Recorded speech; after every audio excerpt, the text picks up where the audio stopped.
Merci. Nous pouvons nous asseoir.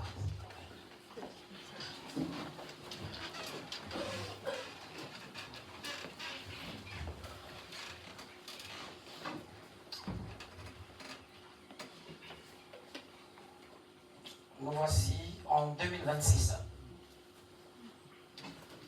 On a le bonheur d'avoir la neige aujourd'hui.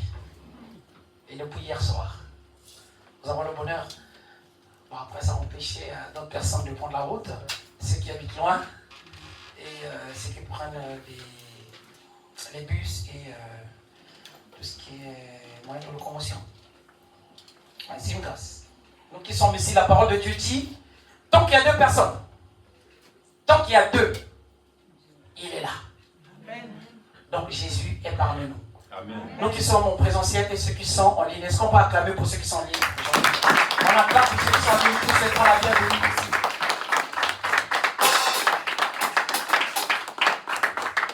Merci.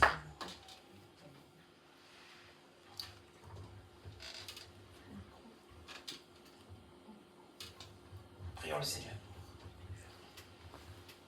Seigneur Dieu, merci pour ce moment. Merci pour le moment que tu as choisi.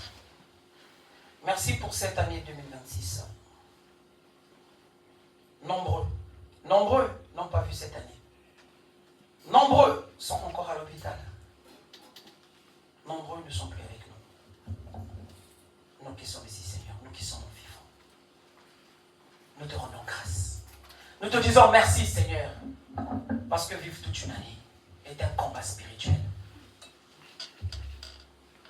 Mais toi, Seigneur, tu as décidé que nous soyons aujourd'hui vivants. Merci, Seigneur. Merci aussi à ceux qui sont en ligne. Ils ont disposé du temps, Seigneur, malgré les fêtes. Ils sont avec nous, Seigneur. Que cette parole touche tout le monde, ceux qui sont présents et ceux qui ne le sont pas. J'ai ainsi prié par le nom puissant de Jésus. Amen. Amen. Alors vous avez bien vu qu'avec la veille de prière et tout ce qui suivait derrière, c'était un peu compliqué. Donc vous avez reçu le thème un peu plus tard. Alors qui a reçu le thème? Qui a lu le thème? C'est quoi le thème d'aujourd'hui? Dieu t'a connu avant ta naissance. Dieu t'a connu avant ta naissance. Ça fait pas bizarre? Dieu t'a connu avant ta naissance. Sachant que nous avons l'habitude de dire tu existes parce que tu es né. J'espère que je ne me trompe pas. C'est pas ce que nous avons l'habitude de dire. Tu existes parce que tu es né. Bon, comment Dieu peut me connaître avant ma naissance? Ça fait pas bizarre? Hein, Papa Prince? Ça fait bizarre. Dieu t'a connu avant ta naissance. Donc, ça veut dire, si Dieu m'a connu avant ma naissance, ça veut dire quoi? On existait avant.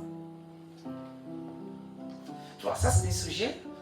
Il y a beaucoup de gens qui font des débats là-dessus. Ils ne comprennent pas. Ils disent, mais c'est pas possible. C'est un peu compliqué. Bon, moi, comme j'aime bien prendre des sujets un peu bizarres,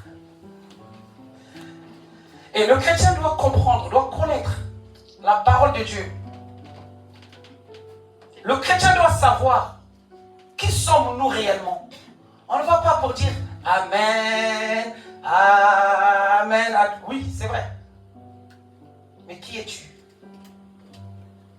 Quand on te dit que Dieu t'a choisi, est-ce que Dieu t'a choisi parce qu'il t'a vu, tu es né, tu es belle, tu es beau, tu es baraqué, tu es comme ceci, comme cela, et Dieu te choisit par rapport à ta corpulence ou par rapport à ton intelligence? Dieu t'a choisi, pourquoi? Et pourquoi t'es choisi toi? Donc il a trié dans la famille. Il s'est dit, bah, écoute, moi je vais choisir Rosla. Rosla est né, je vais le choisir. C'est ça ou pas? Mais là tu dis, il t'a connu avant ta naissance. Donc ça veut dire que... Ça veut nous dire quoi en fait?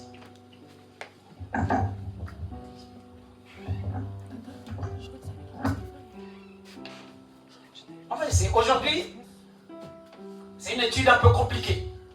Suivez très bien. Si vous ne me suivez pas, vous allez me poursuivre. Parce qu'aujourd'hui, on va encore aller sur verset. J'aurais bien voulu aller un peu plus loin, galoper un tout petit peu. Mais il y a des mots en fait qui suscitent d'aller chercher dans la Bible. Sinon, vous allez dire, mais c'est pas possible, mais d'où il sort ce mot? Ça veut dire quoi? Donc, on va aller verset. Il y a au moins 7, je ne sais pas si versets. Il y a des versets. On va aller petit à petit pour essayer de comprendre le pourquoi de Dieu te connaît avant ta naissance. Mais qui est Dieu en fait? Dieu est comment? Dieu est comment? Dieu est esprit.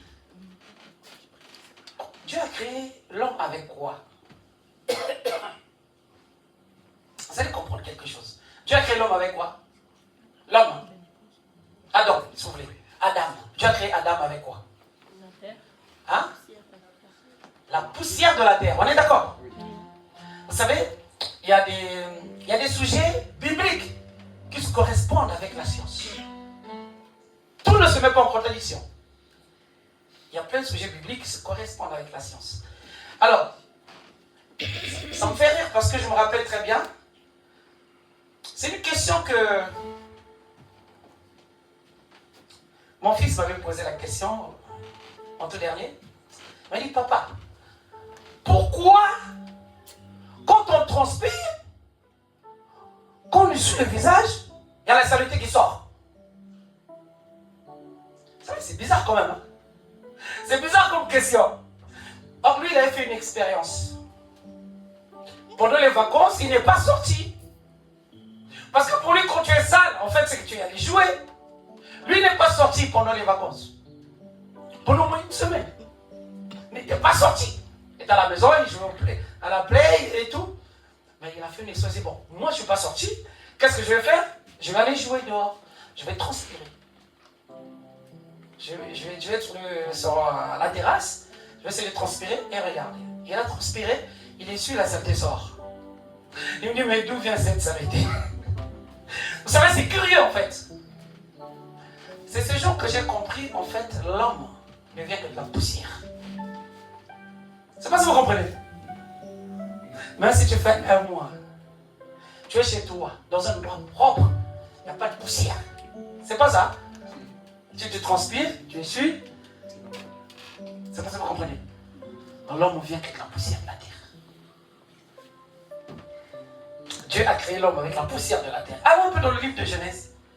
Chapitre 1, 26. Il y a des petits, il y a des versets un peu plus courts, un peu plus longs aussi. Que nous dit la Bible?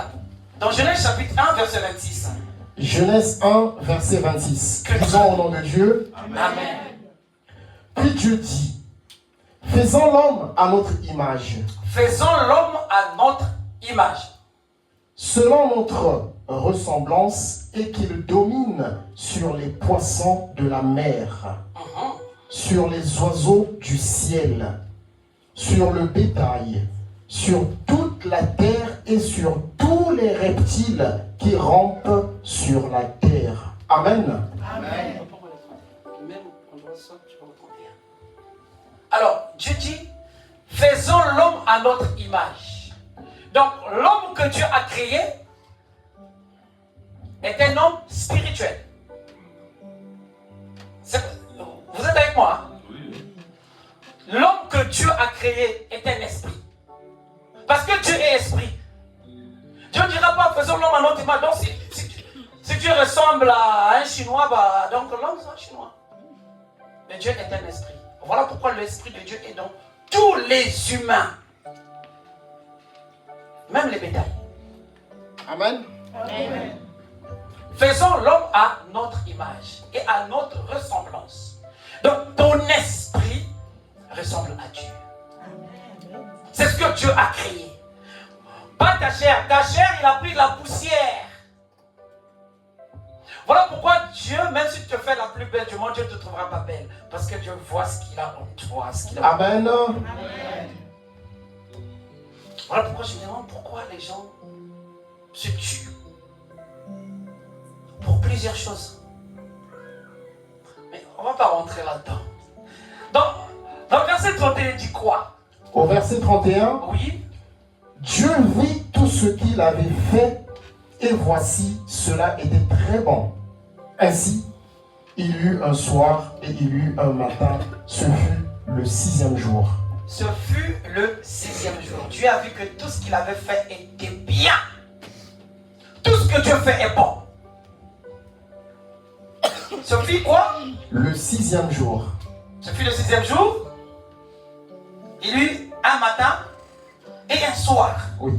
Et le 7e jour, il s'est reposé. On est bien d'accord? Jusque-là, on est d'accord. Donc, Dieu a créé l'homme le 6e jour. Il créa l'homme et la femme. Dieu a créé l'homme et la femme le même jour. Je ne sais pas si vous comprenez. On a déjà fait ça. D'accord? Dieu a créé l'homme et la femme le même jour.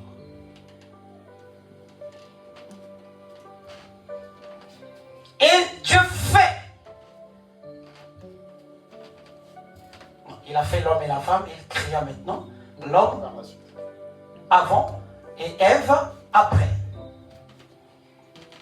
Donc à la base, l'homme et la femme, quand Dieu les a créés, le même jour, ils avaient presque le même âge, c'est comme des jumeaux.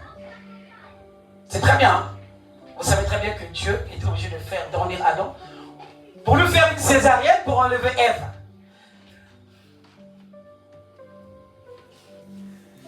Donc tous les êtres humains ont été créés le même jour. Parce qu'après le 6e jour, Dieu n'a plus créé les humains. Vous allez comprendre où je vais aller. Dieu a créé que Adam et Ève. Il n'a plus créé d'autres humains. Après Adam et Ève dit, multipliez-vous, peuplez la terre. Ça fait quand même bizarre. Donc si tous les humains ont été créés le même jour, on vient d'où? Nous. Nous venons d'où? Hein? Mais comment? Comment? On doit comprendre quelque chose. Il a juste créé Adam et Ève. Adam et Ève ont fait des enfants. On est d'accord? Ils n'en ont pas fait beaucoup. Jusqu'à Abraham. Mais Dieu promet à Abraham, je te ferai perdre une multitude de nations. Abraham n'a pas eu beaucoup de gosses. On vient d'où? Pourquoi nous avons hérité le péché d'Adam et Ève? On ne les connaît pas. On ne les a pas vus. C'est pas une question. On ne les a pas vus. Mais on a hérité de ce péché jusqu'à ce que Jésus soit venu mourir pour nos péchés. Pour que nous puissions obtenir la vie éternelle. Mais Adam là, il y a un souci quand même. Hein? Vous imaginez, il y a combien de générations? Que nous dit le livre de Jérémie? Pour qu'on comprenne un peu quelque chose. Parce que moi, je vois qu'on a créé Adam et Ève. Ils ont fait des enfants, descendants sur descendants, descendants sur descendants. Mais pourquoi moi j'hérite de ce péché-là? Que dit le livre de Jérémie? Jérémie 1, des versets 4 à 5. Ah oui. Lisons au nom de Dieu. Amen. La parole de l'Éternel me fut adressée en ces mots. L'Éternel parle à Jérémie. Avant que je t'eusse formé. Ah! Qui a compris ce mot-là? Avant que je t'eusse formé dans le ventre de ta mère. Dans le ventre de ta mère, je te connaissais. Il a vu où? Hein? En esprit. Mais comment? C'est là où il y a un problème. Il a vu Jérémie où? Où est-ce qu'il a vu Jérémie? Après il dit, avant que je puisse moi te former dans le ventre de ta mère. Oh mais c'est bizarre quand même. Donc en fait c'est Dieu qui forme l'enfant dans le ventre de la maman. Je ne sais pas si vous comprenez. Donc c'est Dieu qui forme l'enfant dedans. C'est lui-même qui le dit, c'est pas moi. Voilà pourquoi j'ai dit, il fallait qu'on aille verset sur verset parce que ça va être compliqué de comprendre ça.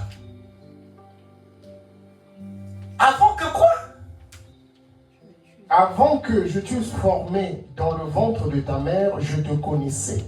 Et avant que tu fusses sorti de son sein, je t'avais consacré. Je t'avais établi prophète des nations. Je t'avais établi prophète des nations. Donc, repeat, please. Au verset 5, Vous voyez? avant que je t'eusse formé dans le ventre de ta mère, Donc, avant déjà que tu rentres dans le ventre de ta mère, je te connaissais. Dieu te connaît déjà. Et avant que tu fusses, Quand tu es dans le ventre, avant que tu puisses sortir, Dieu a déjà établi ta vie. Avant que tu rentres dans le ventre de ta mère, Dieu t'a connu. C'est Dieu qui a dit que toi, tu vas naître dans Madame Katodi. Je ne sais pas contre toi, Madame Katodi. C'est Dieu qui décide qu'aujourd'hui, tu vas naître dans Cindy. Cindy, ça va venir. Amen. Amen. C'est Dieu qui décide. Nous avons l'habitude de dire, mais Seigneur, pourquoi tu m'as mis dans cette famille de merde? C'est Dieu qui a décidé. Et Dieu te connaît. On se pose la question, est-ce que Dieu m'a vu? Est-ce que Dieu t'a connu avant même que tu rentres dans le ventre? Dieu t'a connu. Et avant que tu sors, il t'a déjà établi prophète. On ne devient pas prophète. On ne devient pas homme de Dieu. On ne devient pas serviteur de Dieu. C'est pas vrai. On est prophète. Dès ta naissance, Dieu t'a choisi. Dès ta naissance, Dieu a déjà établi ta vie. Dès ta naissance, Dieu savait que tu seras Obama, tu vas prier pour les gens, tu seras intercesseur. Même si tu vas dans telle vie, tu vas là, tu es prostitué, tu es SDF. Dieu t'a établi, la fin c'est ici. Amen. Tu finiras par être frère en Christ ou sœur en Christ. Il va toujours déployer quelqu'un qui va t'annoncer la parole de Dieu, même dans un bus, même dans une rue, et tu seras converti. C'est pas du hasard. Parce que Jérémie le pauvre, on lui dit, avant que tu rentres dans le ventre, il dit, mais donc finalement tu m'as connu où? J'étais où avant? Et avant que je sors, tu m'as établi prophète. Ça fait bizarre quand même. Donc ça veut dire que Dieu nous connaît avant. Est-ce que jusqu'à là on est d'accord? Oui. Dieu nous connaît avant.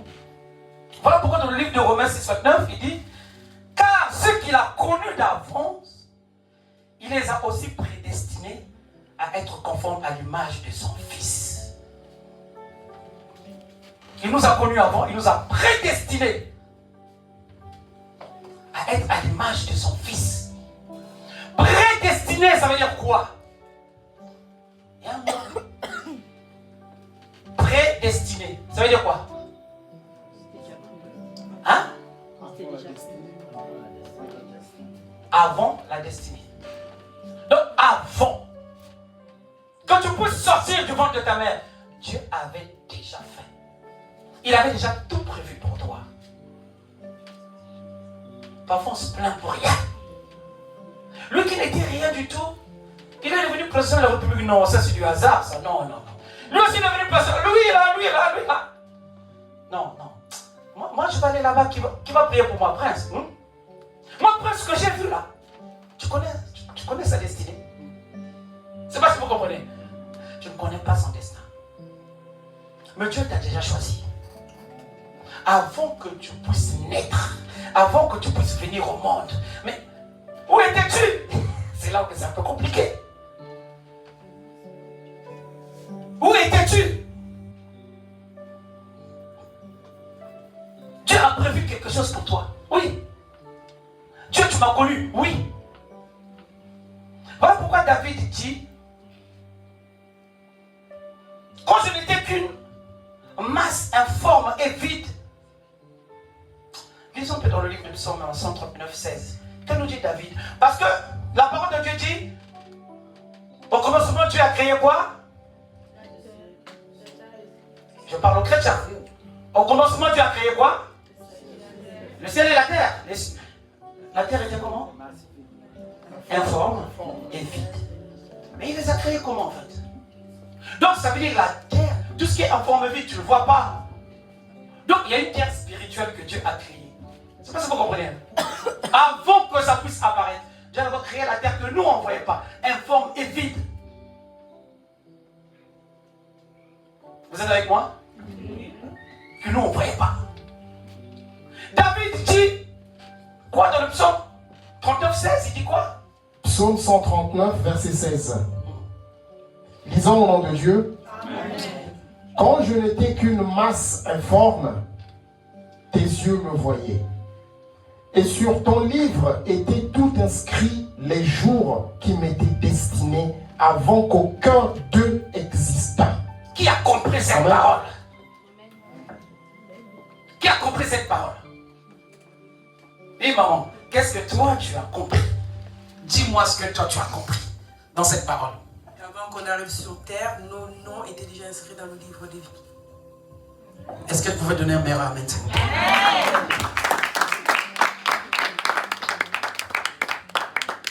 Tous ceux qui vont aller au paradis, Dieu avait déjà décidé qu'ils vont aller là.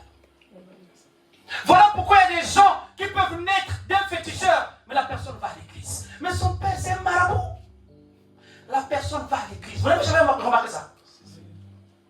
Vous n'avez jamais remarqué ça? Vous voyez dans une famille, tout le monde naît, c'est que des voyous, il y a un qui va naître. Vous n'allez jamais le convaincre cela. Jamais. Il va préférer que tu le chasses de la famille. Mais il va aller à l'église. Il y a aussi des enfants, tu peux lui prêcher la parole de Dieu 1000 fois. Jamais. Il va préférer voir un féticheur. Et il est à l'aise là-bas. Je ne sais pas si vous êtes avec moi. Il est à l'aise là-bas. Parce que ça lui convient. Mais David dit quoi? Répète, mon frère Prince. Quand je n'étais qu'une masse informe, David reconnaît qu'il n'était qu'une masse informe et vide. Tes yeux me voyaient. Tes yeux me voyaient. Et sur ton livre étaient tous inscrits les jours qui m'étaient destinés. Stop. Est-ce que vous avez compris? Quand nous disons que nous sommes tous étrangers sur terre, David le reconnaît. David dit à Dieu, mes jours étaient déjà écrits. Les jours que tu feras sur terre sont déjà écrits. Amen. Si tu as prévu que tu fasses 2 jours sur terre, tu feras 2 jours. Même si vous pleurez, la personne fera 2 jours. Même si nous prions, Dieu l'a prévu comme ça.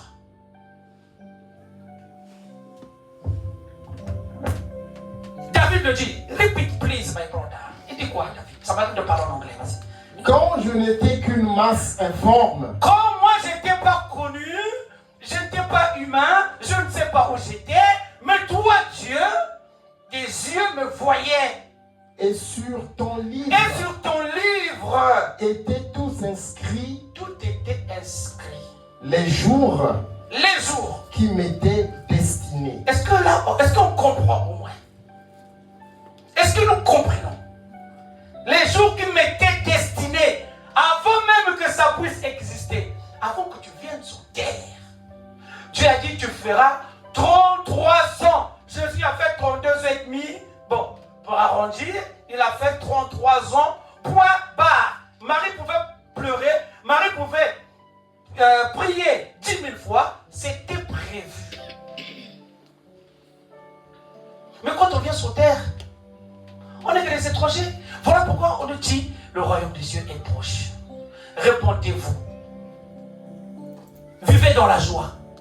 Vivez dans l'amour du prochain. Si tu sais que tu as fait du mal à quelqu'un, va lui demander pardon. Et sois sincère dans ton pardon. Si tu sais que quelqu'un t'a fait du mal, pardonne la personne. Parce que tu ne sais pas quand est-ce que ton jour va arriver. David le dit. C'est pas le pasteur qui le dit. C'est David. Il reconnaît.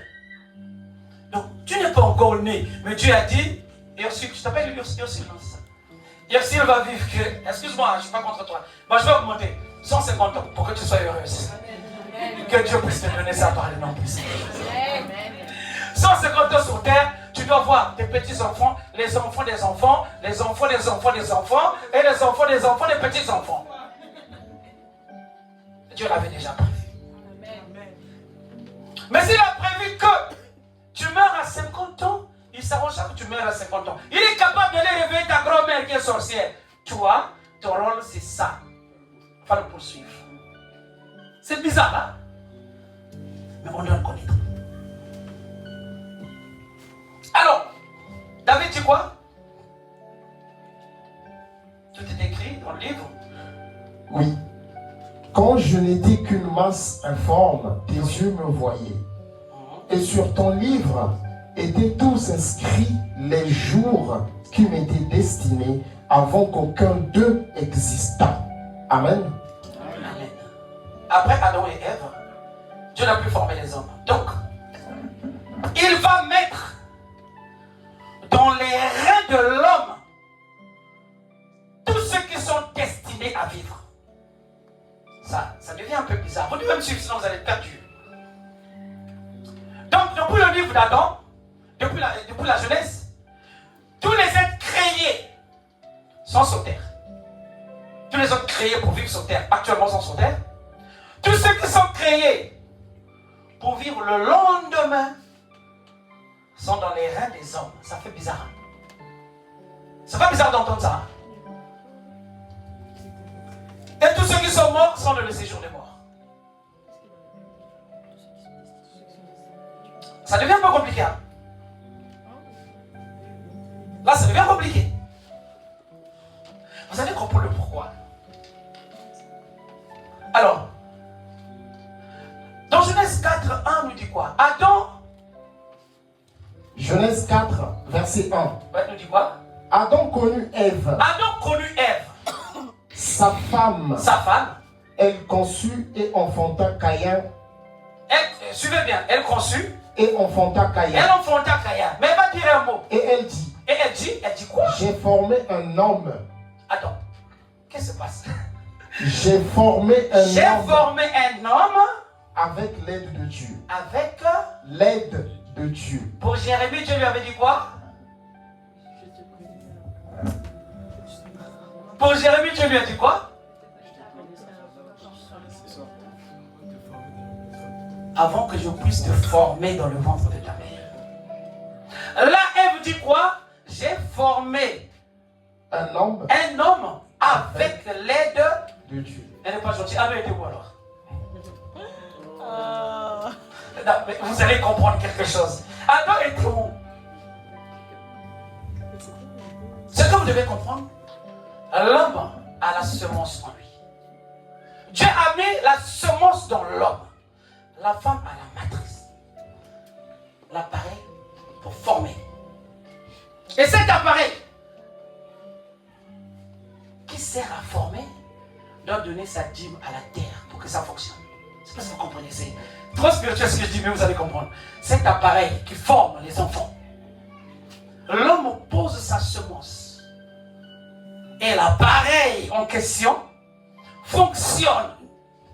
Mais pour que cet appareil fonctionne, la femme doit donner sa dîme à la terre et à la nature. Vous savez c'est quoi la dîme de la terre? Sans cette dîme, la femme, cette semence ne pourra jamais. Le bouton de marche ne fonctionnera jamais. C'est une machine automatique. C'est quoi cette semence? C'est quoi la dîme? C'est quoi cette dîme? Tant que la femme n'a pas donné cette dîme-là à la terre et à la nature, rien ne peut se... Hein? Hein? Vas-y, dis-le. Construit. Est-ce que vous pouvez acclamer, s'il vous plaît? Est-ce que vous avez compris? Non, est-ce que vous avez compris? Alors, on va tout doucement. Qui n'a pas compris? Tout le monde a compris. Dans ton meilleur amen à Dieu. Amen. Donc, pourquoi ils ne sont pas compris? Si nous allons dans la science, que nous dit la science? Parce que à la base de notre génération, nous marchons avec les habitants de 2050. Ça va vous paraître vraiment bizarre. Ça va vous paraître bizarre. Comment il peut dire ça? Comment la femme doit donner son enfant dans la nature pour que la machine fonctionne? L'inoculation de cette machine, c'est quand Ève a fait Caïn. Le premier. La machine était inaugurée. Je vais encore retourner dans la loi des chromosomes. Les chromosomes femelles ne portent la lettre XX. XX. L'homme présente quoi? Quelle lettre? X et Y. La femme reçoit. La femme ne donne que les femmes. Parce que la femme a été tirée de l'homme. L'homme avait son X et Y en lui. Le X est sorti, la femme est sortie avec X. Donc, quand l'homme dépose la semence, il n'y a pas d'enfants ici. Vous êtes tous des adultes. On va aller un peu plus loin. Vous allez peut-être trouver ça vulgaire, mais on a fait ça à l'école. On a fait ça à l'école. C'est peut-être vulgaire. Là, à l'église, peut-être on dirait que c'est vulgaire. Mais à l'école, on a dit, dans une semence d'un homme, dans une semence d'un homme, il y a plusieurs dizaines ou plusieurs centaines de millions de spermatozoïdes dans une semence. C'est parce que vous comprenez en fait. Ça, c'est la science qui le dit. Vous pouvez taper sur Internet. Dans une semence, j'ai bien dit dans une semence, un seul accouplement, l'homme perd au moins une centaine de millions de spermatozoïdes. Mais dans les millions là, il n'y a qu'un seul qui va rentrer. Les autres sont partis. Regarde mon invité rigole. Les autres sont partis où? Des millions. Tu peux avoir des millions de gosses. Des millions. J'attire l'attention à ceux qui font des contrats avec le diable. Le diable te ment dans ta semence. Tu vas avoir juste 10 gosses ou 5 gosses dans ta vie. Je prends ta semence, je te rendrai millionnaire. Vous imaginez combien d'enfants qu'il prend? Vous voulez que je répète? Peut-être que vous n'avez pas compris. Vous avez compris? 10 millions. Mais parmi les millions, Dieu t'a choisi toi pour rentrer dans le monde de ta mère. Même dans les documentaires, ça se passe, non? Enfin, le petit là, c'est lui qui va gagner. Les autres sont. Dieu a mis dans les reins. Mais quand je parle des reins, c'est pas vraiment le rein que vous voyez. C'est pas le rein que vous voyez, c'est un rein spirituel en fait. Les reins bibliques ne sont pas les mêmes reins scientifiques. Parce que les reins de la science ne sont pas des organes de production. Les reins de la science. Mais c'est un organe indispensable à filtrer tout ce qui rentre dans le sang. Donc en fait, c'est comme un filtre qui empêche les déchets de rentrer dans le sang. Mais le livre d'Hébreux va nous signifier tout ce que je veux dire. Tout ce que je suis en train de vous dire. Quand je lis le livre d'Hébreux, chapitre 7, verset 10, que nous dit ce livre? Hébreux 7, verset 10. Que nous dit la Bible? Lisons au nom de Dieu. Amen. Car il était encore dans les reins de son père. Lévi était encore dans les reins d'Abraham. Continue. Lorsque Melchisédek alla au devant d'Abraham. Amen.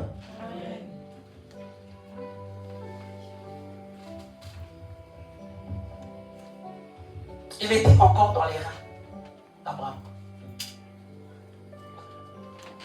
Voilà pourquoi Dieu n'a pas détruit Salomon. Parce qu'il avait promis à David, tu auras un fils qui naîtra. Ça va être bizarre, Salomon n'existait même pas. C'est lui qui va construire l'église. Quand Salomon a fait tout ce qu'il avait à faire, Dieu a dit, je ne te tue pas parce que j'avais promis à David. Je ne sais pas si vous comprenez, il ne faut pas que je vous perde là. Alors pourquoi j'ai dit on ira verset sur verset pour comprendre quelque chose. Donc il était encore dans les reins. Mais moi il y a quelque chose qui m'intrigue jusqu'aujourd'hui que j'ai jamais compris en fait. Dans Luc 1, 26, tu t'arrêtes à 32 d'abord. Après tu continueras de 34 à 35. J'ai envie de comprendre ça. Attends. Que nous dit la Bible? Luc 1, Oui? verset 26. Non, attends. Luc 1. Oui. Je commence. Non.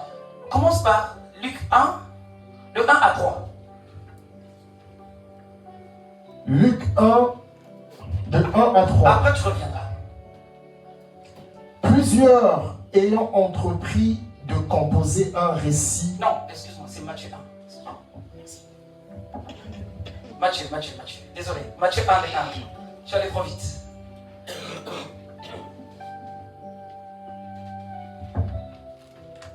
Que nous dit la Bible? Matthieu 1, de 1 à 3. Qui connaît Jésus? Qui connaît Jésus? Il y a des gens qui ne connaissent pas Jésus. Mais qui connaît le nom du Père de Jésus? Bibliquement parle. Joseph. Ok, vas-y. Que nous dit la Bible? Matthieu 1, de 1 à 3. Lisons au nom de Dieu. Amen. Généalogie de Jésus-Christ, fils de David. Hein? Généalogie. Oui, de qui? Généalogie de Jésus-Christ, Fils de qui? fils de David, Et de? fils d'Abraham. C'est pas foutu ça. Hein? Non mais, est-ce que nous comprenons quelque chose dans cette histoire-là? Généalogie de Jésus. Nous tous savons que le père de Jésus c'est qui? Joseph. Bon, là, Matthieu dit quoi là? Est-ce qu'il est sérieux, Matthieu? Non, est-ce qu'il est sérieux ce péché-là? Ou c'est Prince qui se trompe? Peut-être. Vous avez vos Bibles? Est-ce que c'est Prince qui se trompe? Fils de qui? Fils de David, fils d'Abraham. Est-ce que vous comprenez quelque chose? Ça sonne mal quand même, hein? Pour les athées, ils vont dire, ouais, la Bible, il n'y a que des erreurs dans la Bible. La Bible se contredit. Comment il est fils de Joseph? Il est fils de Dieu, il est fils de David, il est fils d'Abraham. C'est qui? C'est Jésus. Vous voyez pas que ça sonne mal? Donc en fait, il a deux pères. Fils de David et encore d'Abraham. Est-ce que vous comprenez quelque chose? Matthieu, il veut dire quoi là? Jésus, comment peux-tu être fils d'Abraham? Comment peux-tu être fils de David? Vous l'avez bien remarqué? Quand les gens cherchaient la guerre, ils appelaient Jésus, fils de David. Vous n'avez jamais remarqué ça? Et son père s'appelle David. Hein?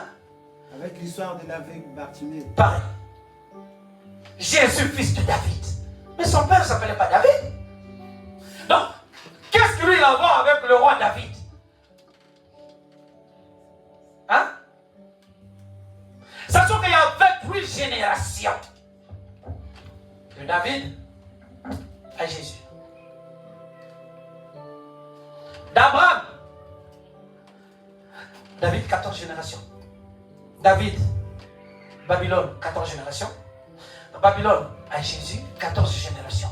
Donc, c'est-à-dire 28 générations avant. C'est comme si toi on t'appelle le fils d'un caga, je ne sais pas qui là, le vieux, je ne sais pas qui là, arrière grand-parent. Pas petit-fils, fils. Ça fait bizarre quand même. Hein? Fils de David et d'Abraham. D'où vient-il? Est-ce qu'il est vraiment fils de David? Alors quand même dans le livre de Luc. Là dans Luc, hein? De 26 à 32, que nous dit la Bible? Vous devez comprendre. Moi je vous emmène avec moi pour comprendre que Dieu nous connaît avant. Si nous existons aujourd'hui, c'est pas qu'aujourd'hui qu'on existe. Voilà pourquoi je vous ai posé la question. Les autres millions de petits là, ils sont partis où?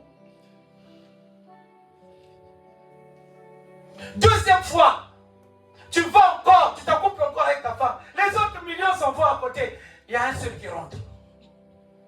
Dieu choisit un seul. Estimons-nous heureux. Dieu nous a connus avant. On verra.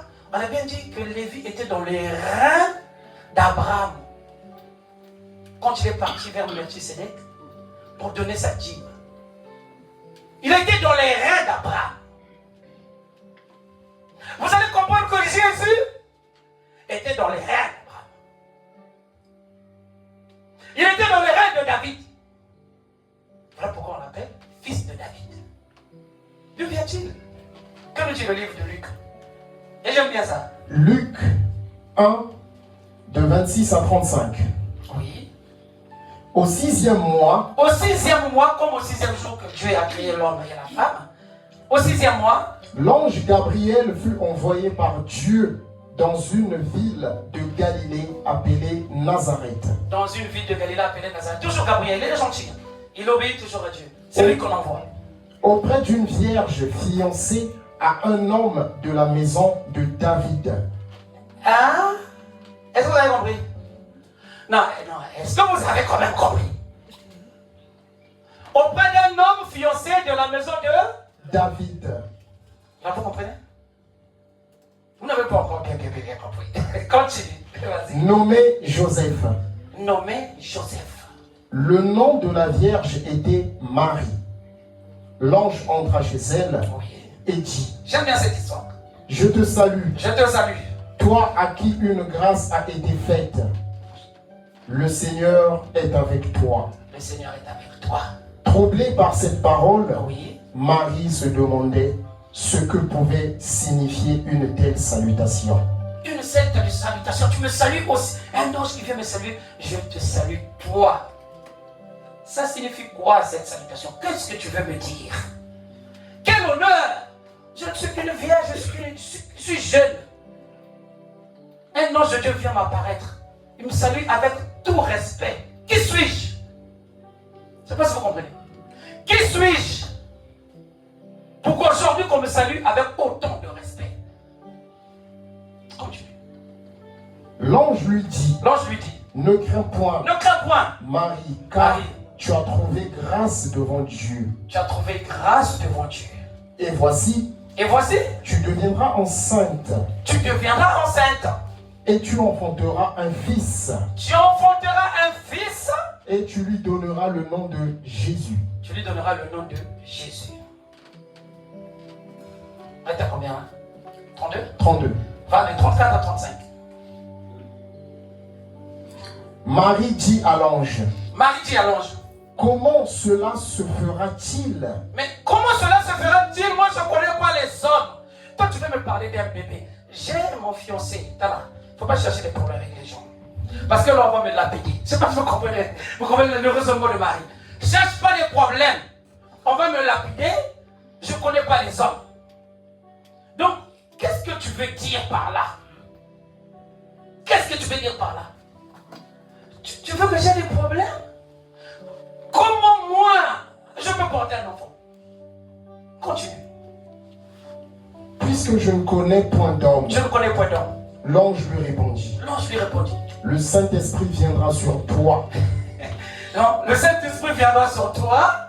et la puissance du Très-Haut Oui. te couvrira de son ombre. Et après, C'est pourquoi c'est pourquoi le saint enfant qui naîtra de toi sera appelé Fils de Dieu.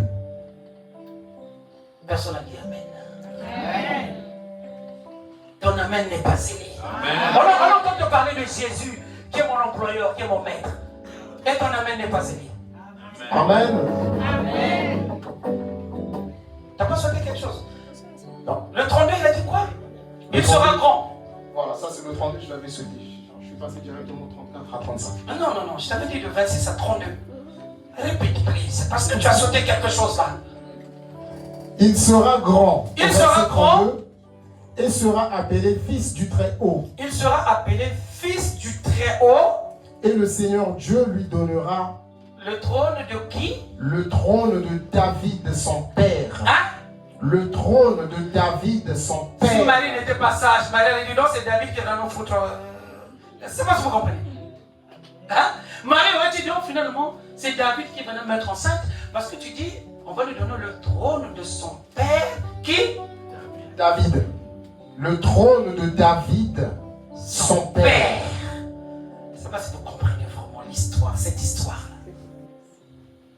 Voilà pourquoi on l'appelait fils de David. Le trône de David, son père.